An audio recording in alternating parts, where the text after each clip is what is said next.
So what if everything you've ever been told about building confidence is, well, just plain wrong?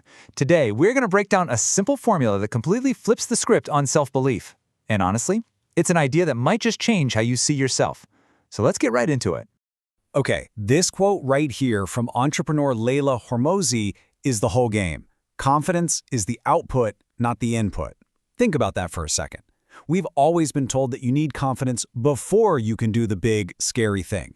But what if that's totally backward? What if real, genuine confidence is what you get after you take the plunge? Let's break that down. All right, so to really get this new formula, we first have to talk about the old one. We kind of have to tear down the popular but super flawed advice that, let's be honest, most of us have been trying to follow for years. I mean, who hasn't, right? We've all been there. Hormozi even talks about how she used to write, "I am strong, I am confident" on her mirror every single morning. You want to know what happened? Yeah? Absolutely nothing. It didn't change a single thing about how she felt or what she did that day. And here is the core difference. The myth? It treats confidence like this passive feeling you have to just wait for, or maybe manifest out of thin air. But the truth? It's an active result that you create. It's not about positive thinking, it's about positive doing. It's earned by keeping promises to yourself one after the other and gathering actual evidence, not just chasing a temporary good feeling. So, if the old way is broken, what's the alternative? Well, it's what we're going to call the confidence engine. And to really understand how this thing works, let's look at a real-world story that shows it in action. Okay, so picture this. Hormozi is 21 years old. She moves to California with only a couple $1,000 to her name. She lands a job at a gym only to find out it's a pure sales role, something she's never done and is completely terrified of. She feels like a total fraud, and she's watching her bank account just drain away. But instead of quitting, she decides to just put in the work. She reads the books, she stays late, and she forces herself to make that first sale, feeling so nervous she literally thought she was going to be sick.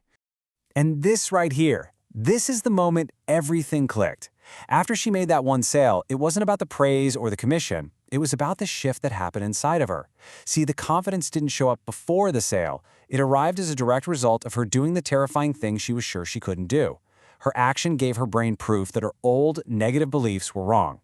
And this experience shows us how the engine works. It's called the confidence loop. It's super simple. 1, you take action, even a small one. 2, your brain gathers evidence. It sees you do the thing and goes, "Hey, we survived." 3, that evidence builds a new, stronger belief about who you are and what you're capable of. It's a profound truth. Your identity is built on what you actually do, not what you just think about. Okay, so this all sounds great in theory, but how do we actually apply it in our own lives? Let's get practical. Here is a simple 3-part framework you can literally start using today to build this engine for yourself. Step 1. You need to become an evidence collector for your own brain. This is where we get serious about the idea that confidence comes from data, not dopamine.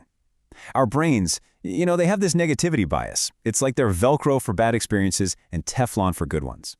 So by actively tracking your wins, no matter how tiny, you're creating a logbook of proof that overrides those fake negative stories we tell ourselves. So how do you start gathering that evidence? Step 2 kicks off by asking yourself this one simple question every day. The key to building momentum is to start with a tweak so incredibly small that it's almost impossible to fail. Let's use public speaking, for example. You don't just go from being terrified to giving a keynote speech. No way.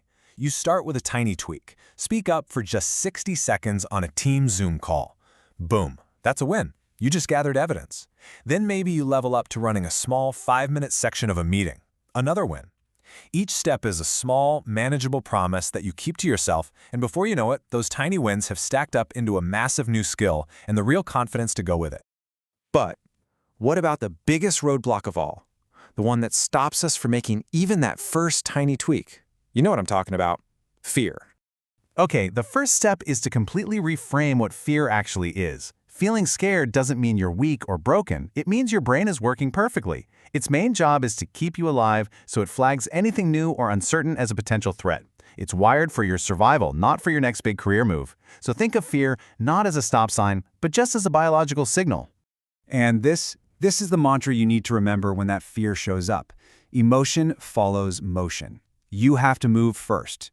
You take the action, and the feeling of confidence will follow.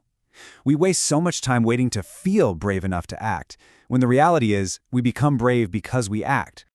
And this leads to such a crucial mindset shift. The goal is not to become fearless. That's impossible, and frankly, a little weird. The real goal is to raise your tolerance for fear. The most confident people you know haven't gotten rid of their fear. They've just gotten really good at acting while feeling afraid. And I just love this analogy from Hormozy. Instead of fighting the fear or trying to wish it away, just accept that it's there. Acknowledge it, pack it up in a metaphorical purse and take it with you as you go do the scary thing anyway. Fear can be your companion, but it absolutely does not get to be the driver. So that really brings us to the end. The formula is actually pretty simple. Take small actions, gather the evidence, and learn to do it scared. And that just leaves us with one question for you to take away. Looking at your own goals, what is one tiny, scary promise you can make and keep to yourself today?